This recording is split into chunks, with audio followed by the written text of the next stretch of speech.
Hello, my name is Lily Archive, and I talk about fundies and sometimes other stuff. Today, I really wanted to take a look back into Fundie history at the Steven Anderson family / new IFB / Faithful Word Baptist Church texting scandal.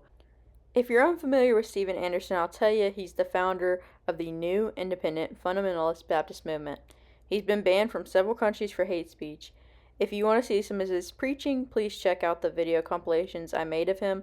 I'm also going to link several documentaries done on him if you want to get more background on him before or after this video. Earlier this year, all 4 of Stephen's eldest children came out against him.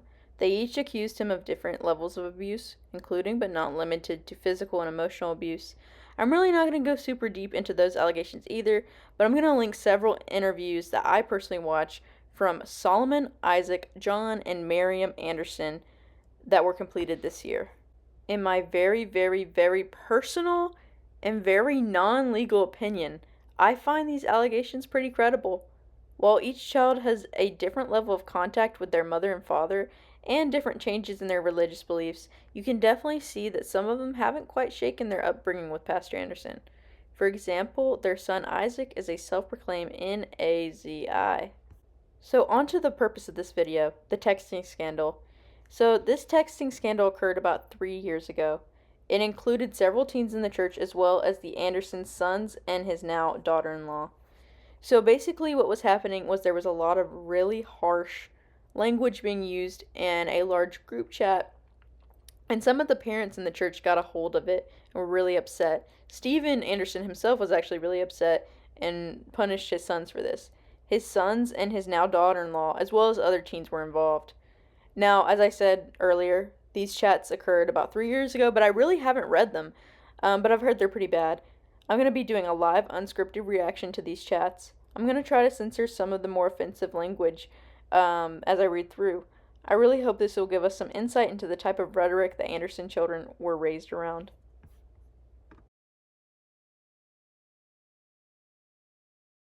Alright, so here's the first page I see, and it's really not as bad as I was expecting so far, but this is like I've only read like this little part first. So as you can see, we've got Isaac here talking. That's the second oldest son. His now wife is in here. I believe they got married in 2023. They have a new son. They got married a little bit before the eldest son, Solomon. But it's pretty tame right now. She was complaining above about the group chat name being a reference to her. She's like complaining just kind of playfully, and then she renames the hangout, I guess it's a Google hangout here, to grumbles under breath. He said, "You can't grumble under your breath if you're being choked." She said, "Is that a threat or a challenge? It's a promise." And then there's like other people in the chat. It's kind of weird, just very public flirting. This part doesn't offend me at all. They're just kind of being weird, seems consensual. They're just like teenagers. But I'm pretty sure it gets worse than this, so let's move on. So then Isaac asks, "Is choking SWs legal though?" I mean, not the best thing to say, but I feel like it's definitely going to get worse from here. Like, that's kind of just like a weird like teenager thing to say. Just like edgy teenager thing. But again, we'll see. So some of this is kind of low-key out of context because they'll start talking about something and then go back to it, and there's not great segues, and I don't know if something's missing or if they just talk weird. It's very possible with how our group chats go, like people are sending stuff at the very same moment, and so the conversations just get jumbled up a lot. But John, who's the third son, the one younger than Isaac, says Artie, his now sister-in-law, SWs get mistreated and abused a lot. We could just hire them and be really nice to show them a good time and give them a break from the usual ABUSC, which is just so weird. And I'm trying to figure out kind of like how much of this are they getting for their dad and how much are they getting from like outside means. They said that they were really sheltered as kids. However, they would find ways to get around that. But then their dad also had this really bad language. It's very interesting to try to like speculate where they're kind of like learning this stuff from, because at this time I'd say they're probably about like they're Let me go look up how old Isaac is. So I looked it up. Isaac is 21 and John just turned 20 here in December 24 of when I'm recording this. So they're a lot older at this point than I thought they were. They're like 17, 18, 16, 17 at this point. So it's not that crazy that they would know this stuff. They're not being that sheltered because they're much older. They're working probably. I think that Isaac had mentioned he left the house right when he turned 18. I could have the kid wrong or the information totally wrong. But anyway, apparently he's still under his parents' thumb because I think they were pretty much punished for this, these chats getting leaked. But then Artie says no, and then some girl named Teresa says, John, yeah, right. And then Isaac says, that's true, we could use church funds then. Then John says, yeah, we'll give them the gospel, then it's classified as evangelism and the church can pay for them. It's such interesting conversation here. So this part I feel like is very insightful. Isaac says, it just sucks that we couldn't ABUSC them even if they're free, Isaac says. The hell you won't, y'all are sick, Artie says. Now, I wonder if they were dating at this point, because I think it's really telling to you, like, the kind of relationship Isaac was modeled here. And maybe I'm projecting, or not projecting, or just reaching too much. But I feel like, I think about the men that I know, and they would never never think that, for example, like, they don't think that's funny. Of course, they're not 17, but they wouldn't think that, but they certainly wouldn't say that in front of their girlfriend or wives, because it's just like, girl, what? Like, why would you say that? Like, especially in front of, like, your girlfriend. Don't you think that that's, like, completely a turnoff? So it's, like, I feel like it very much shows that he was probably modeled a relationship where the man, his father, is just saying wild stuff to get a rise out of his mother. Just, like, very offensive stuff about other women or what have you. So now I'm reading through a little bit more of it. Some of it is just kind of, like, weird sexual talk, which I don't have many male friends. The ones that I do are grown, and we weren't friends as teenagers, so I don't know if this is how they talk. But this part right here makes me think that maybe perhaps they weren't dating yet. If you want to read on the screen what Isaac says and what Artie says back, I can't quite tell, and I don't know, like, how their relationship started at all. Alright, so for context, anytime there's, like, a full name that's not one of his kids or one of his daughters-in-laws, or somebody that's just, like, not known, or I don't know, I'm just gonna mark out their name with a picture of Steven's face. But anyway, this is more of the kind of stuff that I was hearing back in the day loosely that was being said. So this guy says, Hyman better be intact or I'm gonna find a way to make her blah blah blah. So that's kind of more of what I heard was being said. And also I do remember, now that I think about it, a clip from, like, the sermon he did right after this was leaked, and he mentioned something like similar to this statement. So now we have the use of the N-word from Isaac, which really is not shocking at all considering his self-proclamations, and some more weird talk sprinkled in throughout here. Okay, I've confirmed with several other messages that Artie and Isaac are dating at this point, so it does make it weirder, in my opinion. So we now have John calling one of Stephen's black parishioners the N-word while he's at church, which kind of shocked me, honestly. So I find this interesting that this person's username is, like, a Bible verse and not their name. But somebody mentions, like, somebody, I don't know if this person is in the chat at this point because I haven't seen this person's name at all. Ben understood John was joking. He just casually mentioned to his mom that you called him the F slur and she freaked out. Okay. People from Washington aren't used to that. So yeah, this is the first mention of kind of, like, the parents don't talk like that. I think that in one of the interviews, it was kind of mentioned, like, Stephen uses kind of those terms, but a lot of the parents were kind of shocked by this kind of language, and we're more in a traditional Fundie sense where they don't use language like that, and it's not something they'd be used to at all. So here we have more mention of kind of, like, they're allowed to talk a certain way in this chat, and then if they say it to kind of outsiders at the church, it's, like, very taboo, as you can see. So it's, like, kind of like they found people who are into this weird, inappropriate humor, and then they know like adults and some other kids are just really not into it like the typical Fundie wouldn't be. John, you guys are so dumb. You picked the wrong people. You just gotta know the right crowd to make jokes with. All you're doing is causing unnecessary drama. Now I just stay far away from a family that is known for snitching and ratting. All you're gonna do is get in trouble yourself. You know who the snakes are. And then somebody. Oh, sorry. Isaac says he's an Asian man, obviously beta. He was overacting big time. Typical Asians. Which it feels weird to even like repeat this. It's crazy. But yeah, so it's like here again, they're kind of like, yeah, don't mention this. And this is it kind of foreshadows like this whole thing getting leaked because a parent is like, what have I just walked into? This is a really interesting little snippet on the same topic. My mom knows. She was just laughing at him. I didn't actually call him F slur. I just said sup F slur.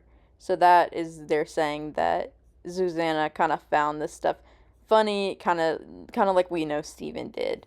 So it is weird that his parishioners just have such a different opinion on the usage of this kind of language. I'm sure it's kind of like split. I'm sure there's a lot of people who don't mind it. I've heard that he uses some of that kind of language on the pulpit, so it is kind of weird that these people are so offended by this. If their pastor's saying it, you know. So here is Isaac talking about victims of SA. This kind of rhetoric happens like a few times in the chats that I've just seen so far with just reading some of them. So one of the guys that I'm not going to name said that you could just use a reboot pill if your baby turns out to be a girl, and then he says this also. So, I mean, that's kind of enough of the text to read. There's a lot more included, but a lot of them are just kind of nothing. A lot of them more slur usage, whatever. You've kind of seen what you need to see.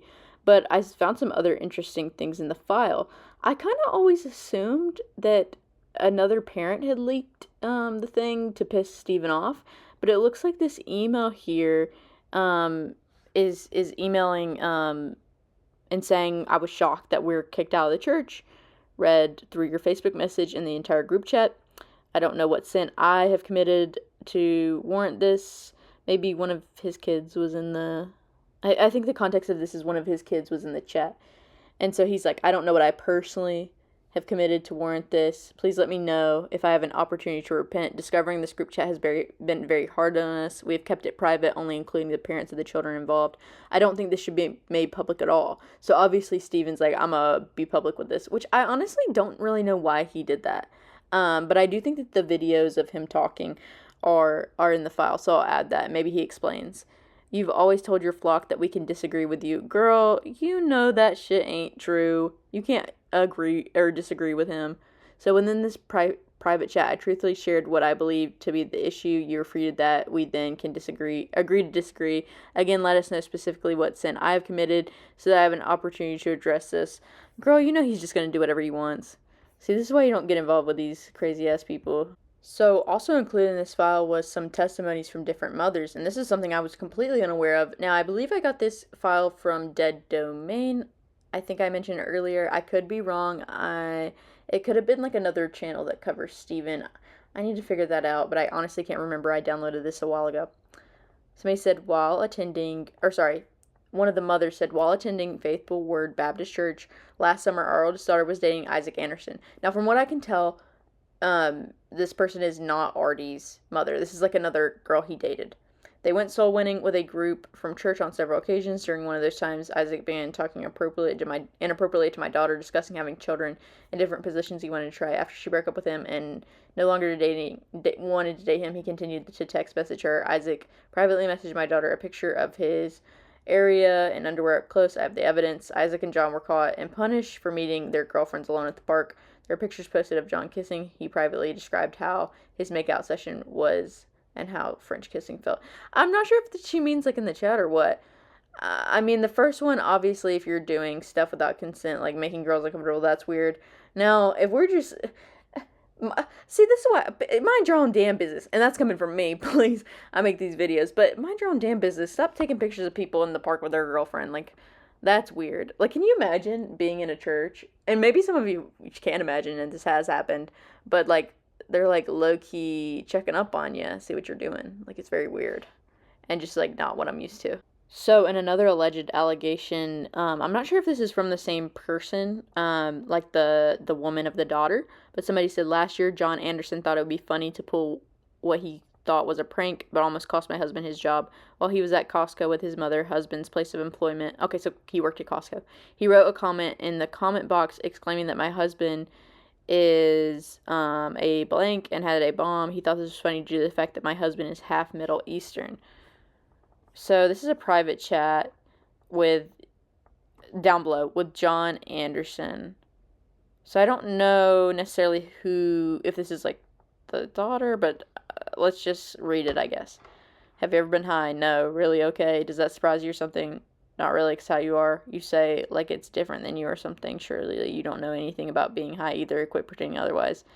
I've been high 3 times, but if I tell anyone that, I'll deny it. If you tell anybody that, I'll deny it. I mean, knowing John Anderson now, that does not surprise me.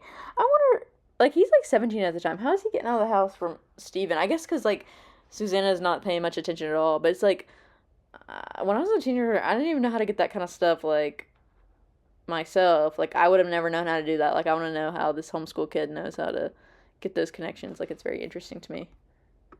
And obviously, just to add, I don't really care about the high allegations of John. Like, it's just interesting to me, because of how they were raised. But, I mean, obviously, the allegation of John Anderson and the threats are very serious. Making girls feel uncomfortable with Isaac Anderson, very serious. But otherwise, the high thing and the pictures of the girlfriend at the park, that's just interesting, because of who their dad is. But it's not, anything important or that should be condemned, in my opinion. Isaac's ex also released some more allegations against the Andersons. She also says that the most recent message at this time that she released this document was him asking her if she wanted to hook up. John Anderson told my husband, daughter, and I that his mother, Susanna, the pastor's wife, doesn't want any of her children marrying a black person, which was already said by Isaac in some interviews. He laughed it off as if it was funny, but then Isaac walked up. This was during fellowship at the church, and we confirmed with Isaac. Isaac said she didn't want them marrying anyone who is black because she did not want black grandbabies, which is something that he says in like his initial Dead Domain interview, I think. They also mentioned when their uncle, mom's younger brother, was visiting, he was talking about how they look like monkeys, which is crazy. Like, they just be saying stuff. Like, I think they do it for shock value. Isaac and Solomon in particular, they talk. I watch them kind of talk in their interviews and the videos they've made, and it just seems like they just want to shock people, and it's like kind of weird. Like, maybe it's because they didn't get enough attention growing up with all the kids and Susanna being kind of checked out. Who knows? But it's like very weird how they talk. Like, they'll just like bring stuff up that like nobody's talking about, and just to say something weird. Last year, John Anderson thought it would be funny. Oh yeah, then he goes on about the prank. Yeah. So that confirms that's the same person. The Costco person and the Isaac's ex person is the same family. The final part I'm gonna look at is Steven's all parents group chat that was leaked. So this is like a bunch of the parents that are involved or not even involved in this texting scandal. Somebody says, "Take this seriously. I'm shaking. It's so upsetting." Steven said, "I agree. It's horrific. I don't think anyone is passing it off as normal or okay. It's disgusting, but at some point I had to stop reading because there's only so much of that garbage I can take. I saw enough to see that every single person in that group chat is guilty of saying horrible things, including Isaac and John. The dirty jokes were way beyond the pale." He goes on to say, "It was also very disturbed by the girls who were talking about going to hell. That makes me wonder if they even understand the gospel or are even saved." So like just like a weird he's acknowledging here that John and Isaac are involved, but then he's like, but the girls. I don't think that's really what anybody in this chat, if you go on to read it, I'm not gonna include like a bunch of like what the other parents are saying. but it's just not what people are concerned about. It's really not. So, as I said, somebody says, I'm way more concerned about boys who are sexualizing young girls and speaking of essay, sodomy, and abortion in every other breath. Also, I want to add, like, Isaac's fixation on choking is very odd. Like, there's, like, it's weird what they fixate on. Anyway, somebody goes on to say, my child is saved. And I'm not even responding to that kind of accusation. The girls are victims here. The boys are years older. Some are adults. I do want to say I'm not quite sure Artie, Isaac's wife's age, but I do know that she only turned 18 like shortly after they got married. I think that she's like a couple years younger than him. So she probably would have been like 15, 15, 16, 14, around that age when these chats leaked. So then Susanna comes in to add that she and Stephen have looked through some of the documents, although not everything. They're shocked, horrified, and disgusted. They're blindsided because she says that their kids were specifically forbidden from using their phones for anything except for at work or family only calls. So here another evidence that they tried to shelter them, but it really didn't work that well. And it's kind of unclear what kind of influence they're getting from their father and his language and kind of rhetoric and what's coming from like outside sources. Susanna says both of our sons will be dealt with severely. I wonder what that means given the context that the kids have added lately. Stephen gives us a little context into what Susanna means here. I gave both my sons the whipping of their life, and I'm going to make sure they don't have access to these social media outlets in the future. They already weren't supposed to, but apparently they had found a way around the safeguards we had in place. At the end of the day, though, they really need to get right with God because this is wickedness and it's inexcusable. It's not an accusation. So he's talking about like being worried about the girl's salvation. It's something you should actually be concerned about since I've never heard saved people talk about going to hell like that. Okay, girl. So then this statement by Stephen is just absolutely wild. He says, I don't even know where this attitude is coming from that is degrading towards women, racists, etc. I love people and don't know why they think it would be fun to say hurtful things to people, especially putting girls down for their looks. But at the end of the day, no matter where it's coming from, my children and the rest of these children have heard enough preaching on all these subjects that they should have known better. Stephen, girl, isn't there like accusations, especially by the kids, that he has said the N word from the pulpit? Like, what do you mean? What do you mean? So, this part of the chat is now talking kind of about somebody who's wanting to leak the chats for some reason. So, he says, I'm the pastor of the church and I have made the decision. This church will not be run by loudmouth women. If you have any other questions about this, go ask your husband at home. We have tried being nice and reasoning with you, but frankly, at this point, you are just being wicked and I'm not going to tolerate it. He goes 0 to 100 like so quickly. All the teenagers involved in these texts were being very wicked, including your daughter, so he's responding to somebody above. You need to deal with that. Releasing a bunch of smut publicly is wicked and it's not going to be tolerated. The Fosters have already said they are never coming back to church and sending this to everyone they can possibly think of. If you want to go that route, then go ahead. The Lord rebuke you. He's so fucking sassy, I swear to God. Alright, this is like the last little part that I'm gonna cover, but people were kind of coming against him and like arguing with him on a bunch of things, and eventually he just rage quits and says that he's done with this chat. I've said everything I want to say, bye. He is so sassy, but yeah, I think it's interesting to see and kind of just trying to figure out like which parts of the disgusting language came from him and which parts came from outside sources, and really seeing that he did not have control of his house, even though the whole point of being like a patriarch is to control your house and to guide your children. But he obviously, you can see by his fruit, is just so not what he's claiming to be. He's got 4 children that won't talk to him, that are coming out and saying like all this stuff about him, exposing him, whatnot. So it's just really interesting to see that. Also, you know, seeing that, you know, his children have come out and said stuff about, you know, black people, about Jewish people, about whatever, what have you, gay people. But yeah, just like some horrible stuff coming out of Faithful World Baptist Church, and just wanted to share with you a little bit about that funny history.